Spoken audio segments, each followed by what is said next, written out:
Okay, our next panelist up next is Martha Grevatt, and she is a labor organizer, and she's also a journalist with the Workers' World, organization and newspaper. And we want to welcome her up next. Conrad Martha Grevatt is going to be speaking on the state of the trade union and the workers' struggle in this period. Here we have it, Martha Grevatt.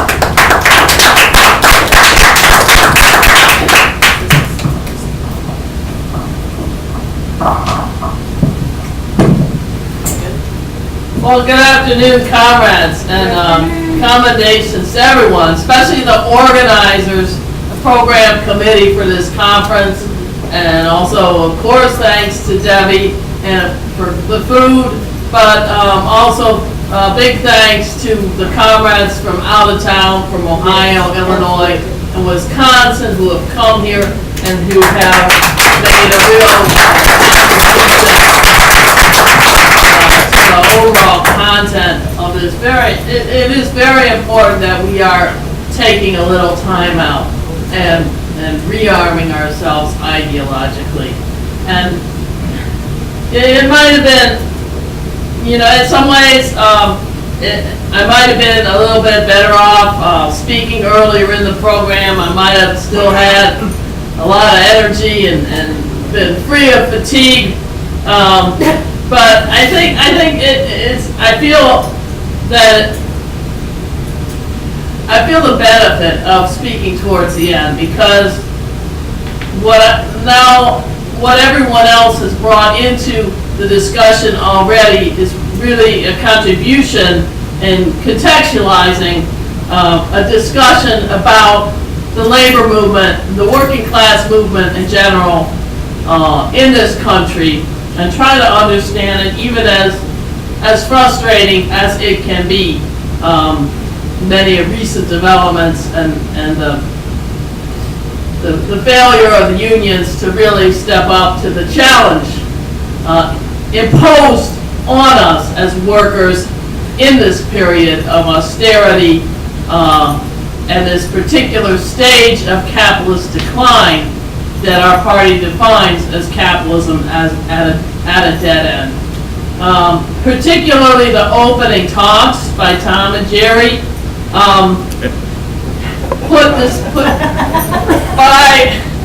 by Comrade Jerry and Comrade Tom, who are not mice, but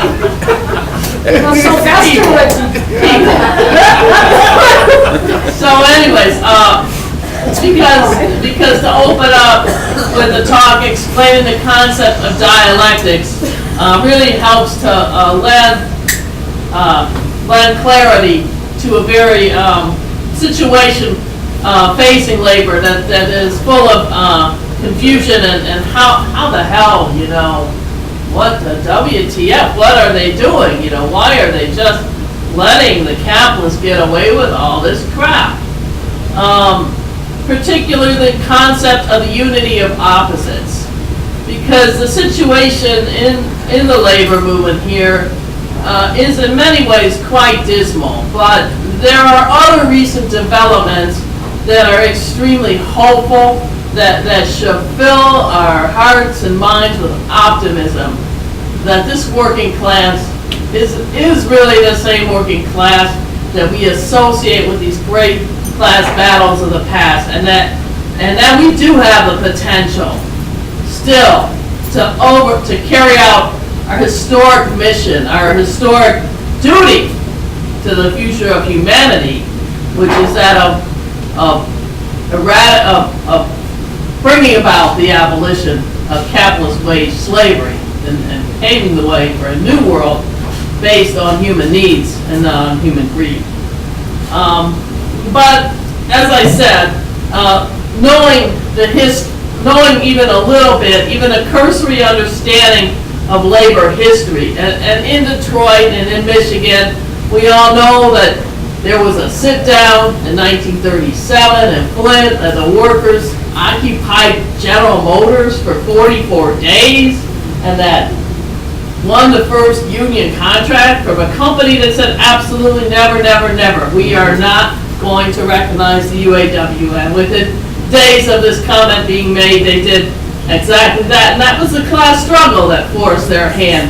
And after that victory, the sit-down fever was infected Detroit like no other city. It was the Detroit News that famously whined that sitting down has replaced baseball as the national pastime of Detroit.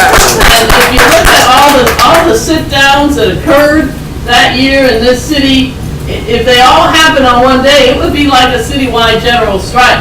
I mean, there were some, and then another one, and they won, and another one, and another one. They were all on one day. I mean, this city was, the class battles associated with Detroit, with Michigan, are so huge.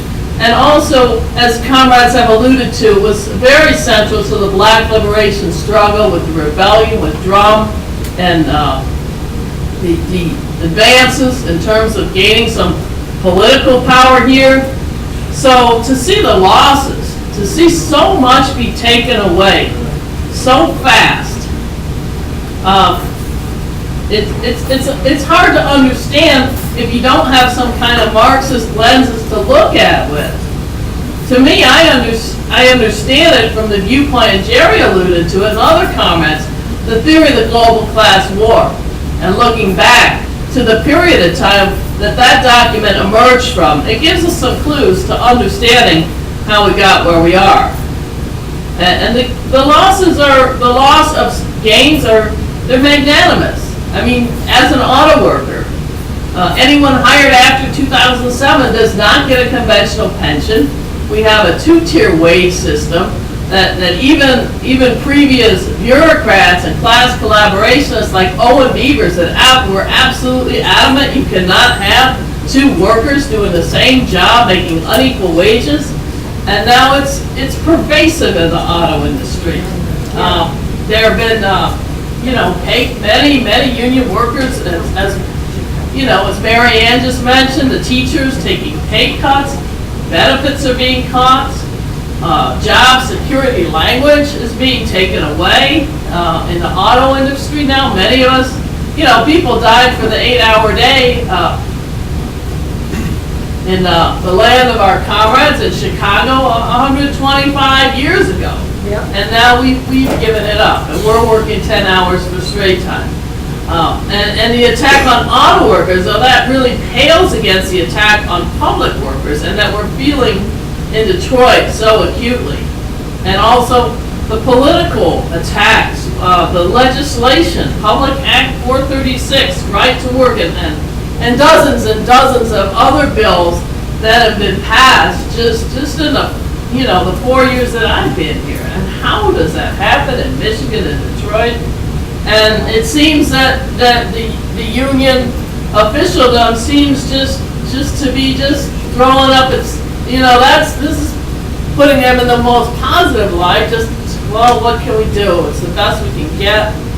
Not mobilizing the rank and file to resist, just taking what they think they can get. And even some labor leaders are, in my opinion, in collusion with the capitalist class, with the class enemy against the workers, and telling workers that, well, we've got to give this up because the company has to be competitive. And you can't understand that without any kind of Marxist class understanding, because otherwise you just end up blaming the individuals and their individual failings, which do exist.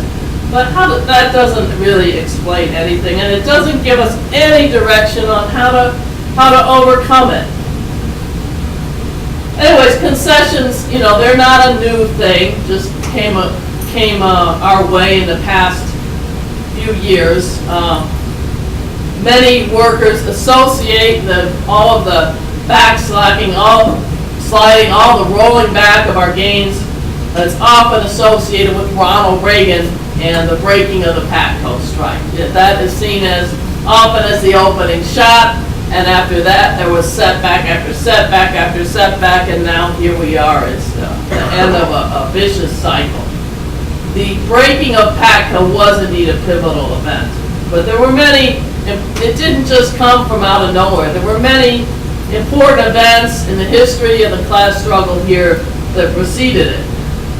In fact, not too many years before it was the Chrysler bailout and all of the first Chrysler bailout and all of the, at the time, seemed like very big concessionary demands imposed on the UAW.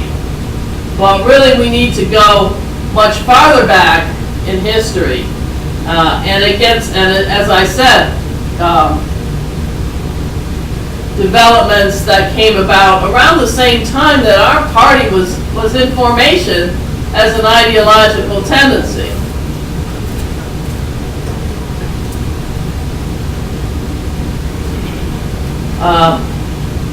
What we call the global class war, based on a document that Sam Marcy wrote in 1950 and became the founding document of our party, which was a political tendency inside the Socialist Workers' Party until the situation became absolutely untenable. And we left in 1959 and we founded our own party.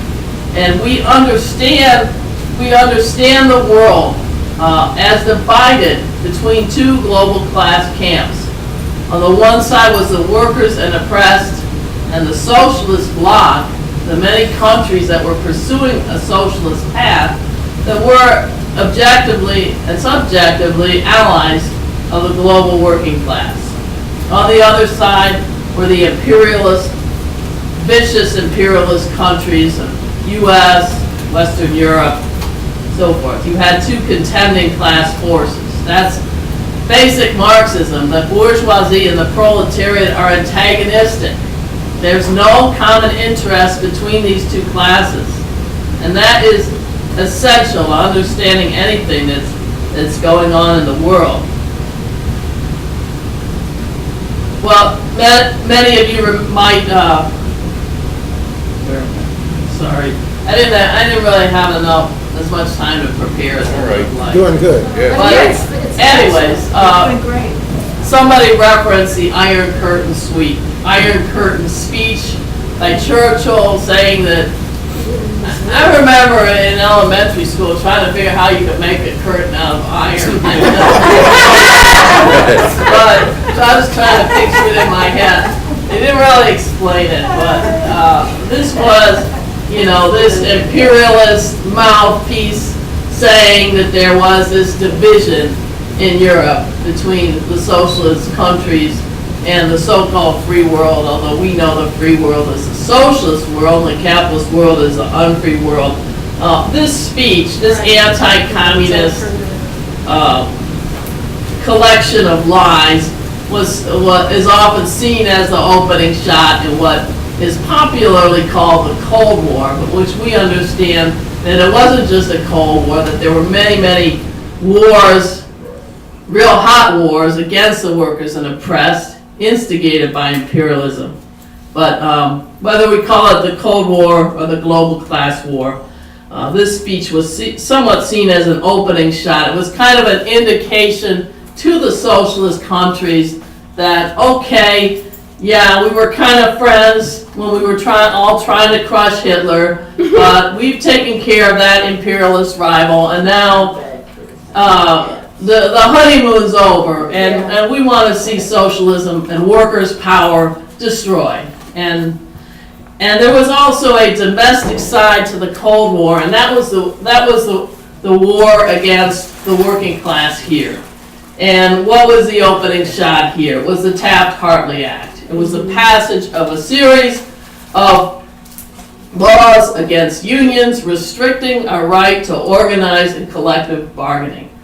The right to work laws came out of Taft-Hartley. Taft-Hartley allowed any state in the country to pass a law which banned what's called the closed shop or the union shop. In other words, we used to be able to have in our contract that if you were going to benefit from the struggles of the unions, from all these decades of sacrifice and struggle, and if you were going to enjoy those wages and benefits and vacations and pensions, then you had to be a member of that union.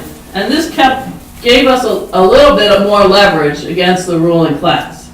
So right to work laws make that illegal, and comrades have mentioned Virginia, North Carolina, and all these southern states pretty much passed these laws immediately.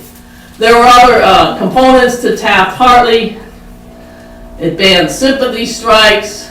In other words, if General Motors is on strike and I work for a supplier to General Motors, we cannot go on strike in sympathy with the workers of General Motors. That was banned. There was also, and this is the only aspect of it that was eventually ruled unconstitutional 25 years later, but that was the anti-communist oath. A member of a communist party could not, under Taft-Hartley, be a leader of a labor union. So this was the global class war at home. And what happened was the best unions, all the communist-led unions in the Congress of Industrial Organizations, 11 of these unions were purged from the CIO. And the rest of the unions, there was a witch hunt against all the so-called Reds. And by and large, the left was driven from the leadership of these unions. And we are still suffering from that lack of leadership in the working class movement. So this too was a factor in how the situation with labor and the constant rolling back of our gains was the stripping of the leadership that had somewhat of a revolutionary understanding that they understood that capitalism was the problem. We had our political differences with the Communist Party back then, but they understood that capitalism was a problem. They didn't have any illusions of peace, a long-term peace between two antagonistic class forces.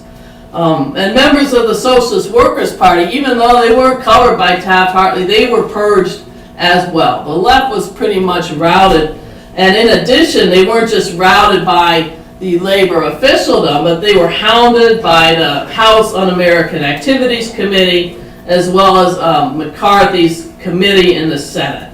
This was a big setup because now we had a leadership that was conciliatory towards capital.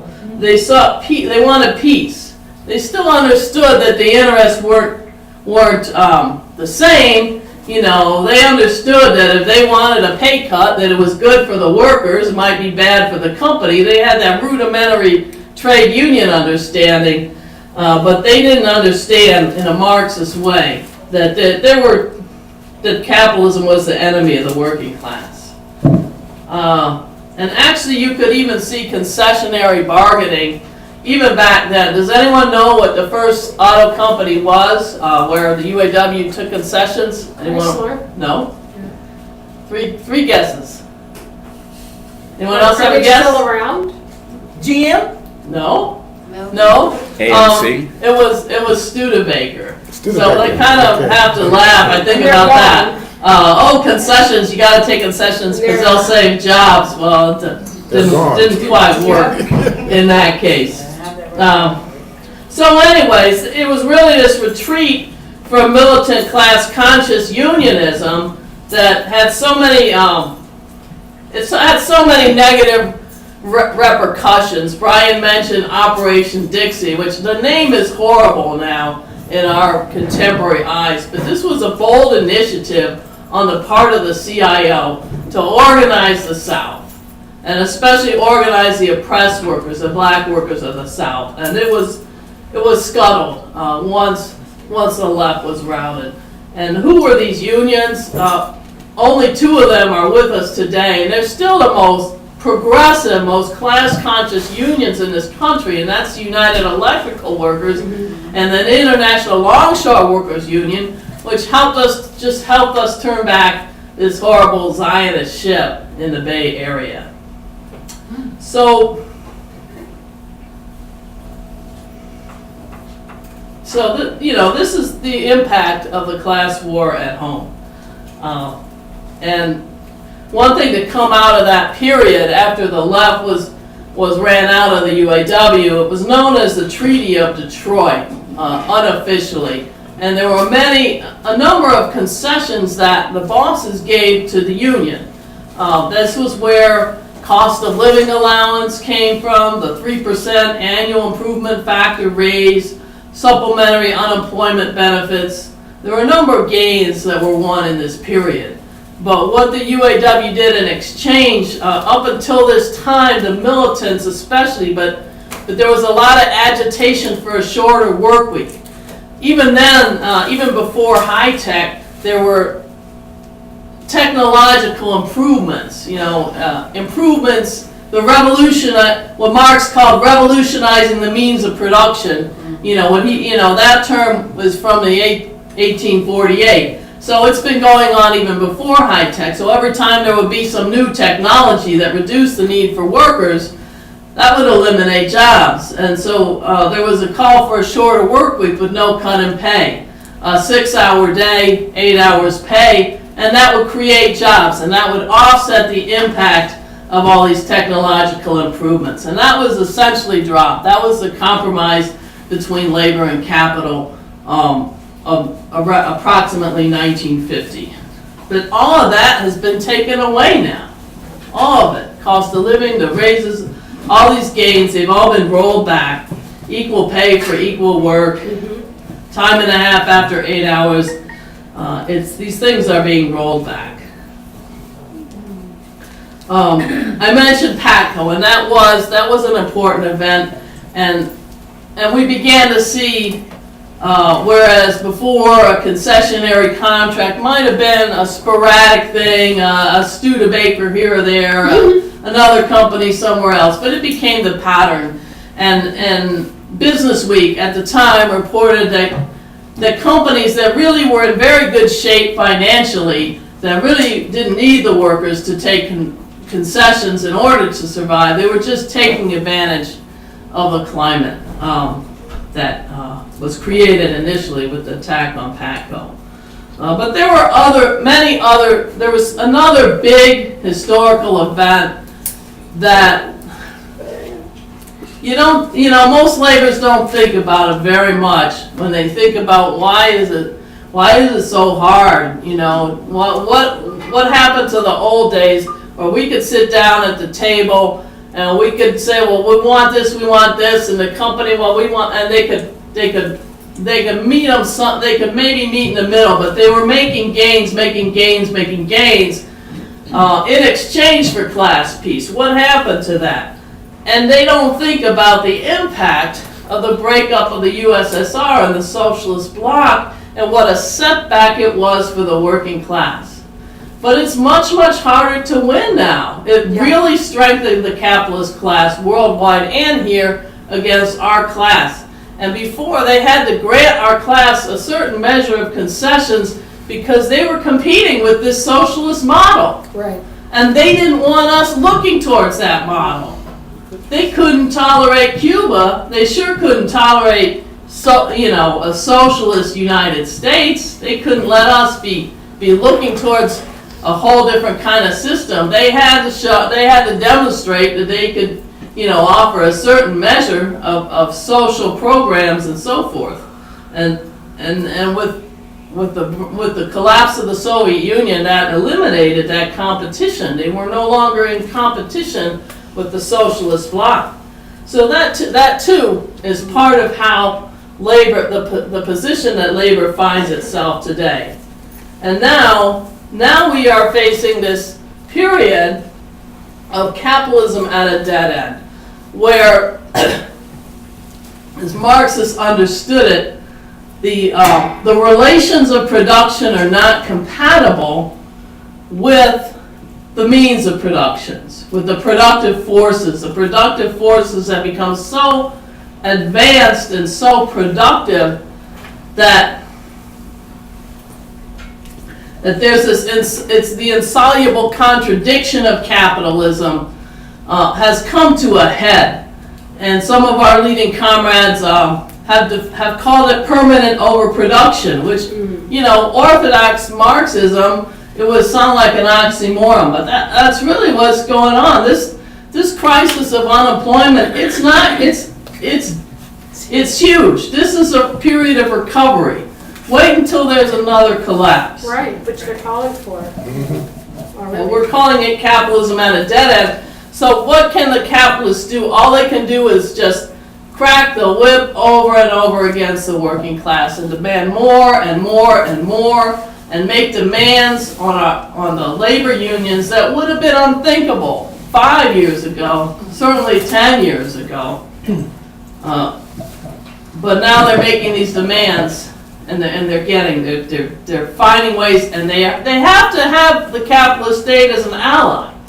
They could not just strip the Detroit City retirees, just take away big chunks, big bites out of their pensions. They couldn't do it without the help of the state imposing the emergency management, all the concessions of the auto bankruptcy. They needed the heavy hand of the state, and they got it, of course.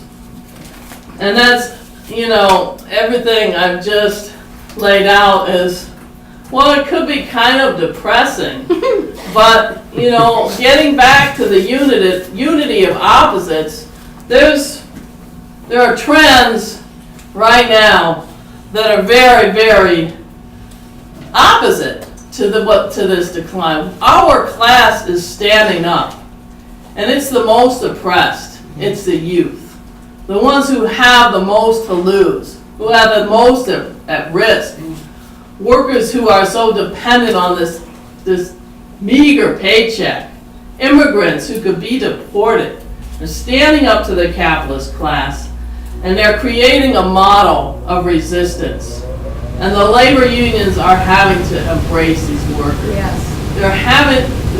They can no longer maintain a chauvinistic position, that workers from other countries are taking their jobs. They're having to come out for immigrant rights. They're having to pass resolutions in solidarity with the most oppressed.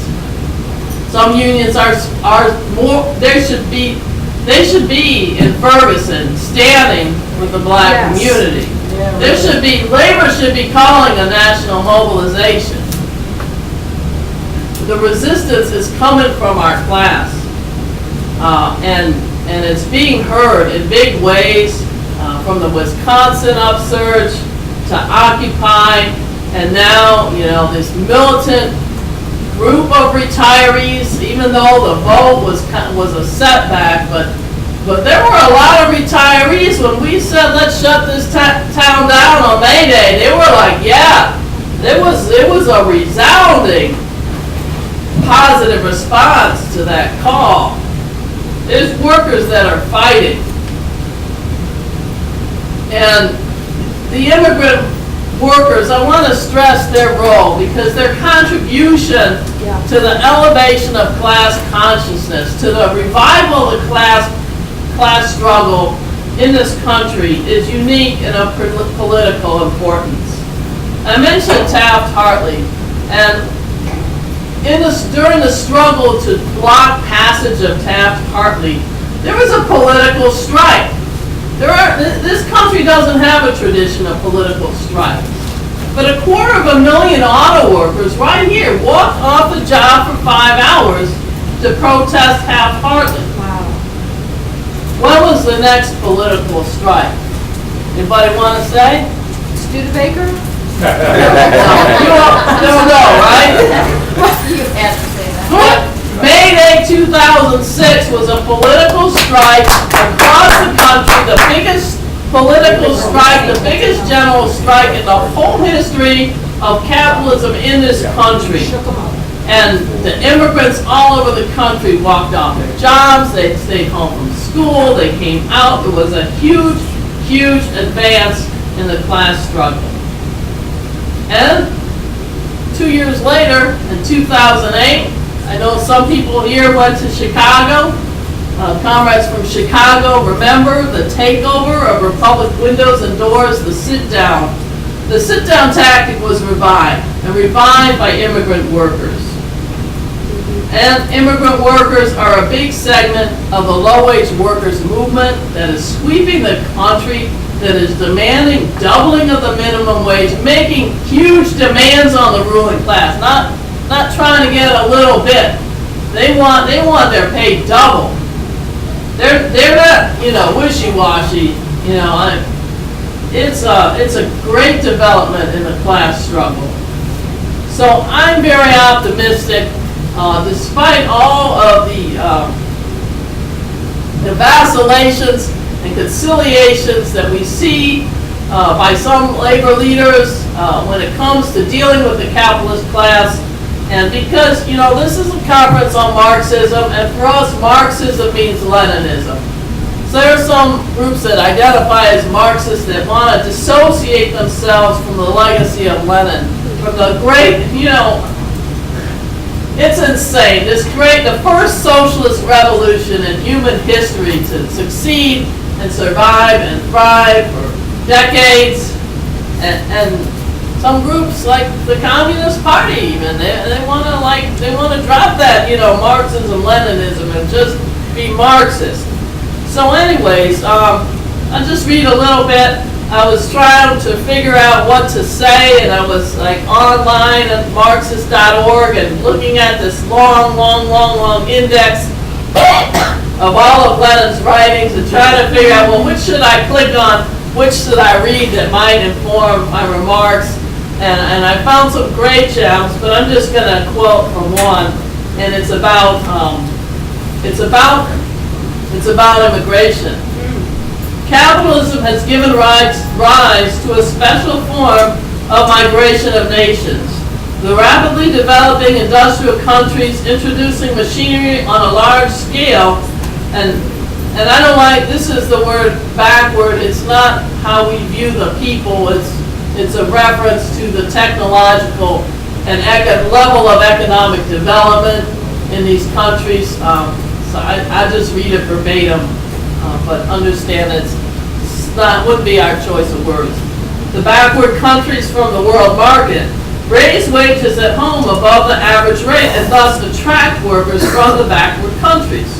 Hundreds of thousands of workers thus wander hundreds and thousands of versts. Which I don't know, does anyone know how many versts are in a mile or how many miles are in a verst?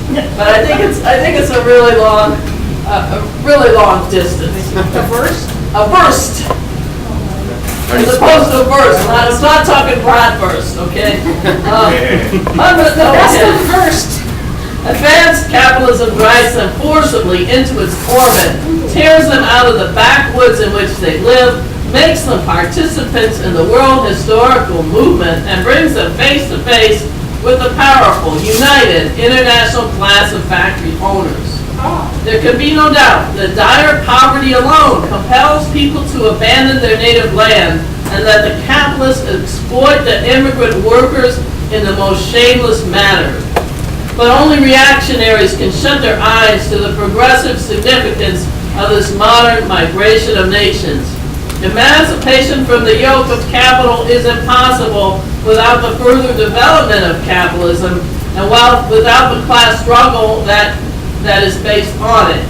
And it is into this struggle that capitalism is drawing the masses of the working people of the whole world, breaking down the musty, fusty habits of local life, breaking down national barriers and prejudices, uniting workers from all countries in huge factories and mines in America, Germany, and so forth. And then I won't read the whole thing, but this is towards the end. The bourgeoisie incites the workers of one nation against those of another in the endeavor to keep them disunited, but class-conscious workers are realizing that the breakdown of all the national barriers by capitalism is inevitable and progressive. Now, how many versts did Lenin say? Thousands. Oh, because a verst is actually 0.66 of a mile. Okay. Basically 1 kilometer. Okay, well, they're wandering hundreds of thousands of versts. Okay. Excellent. Five, 10 miles. Thank you, Martha.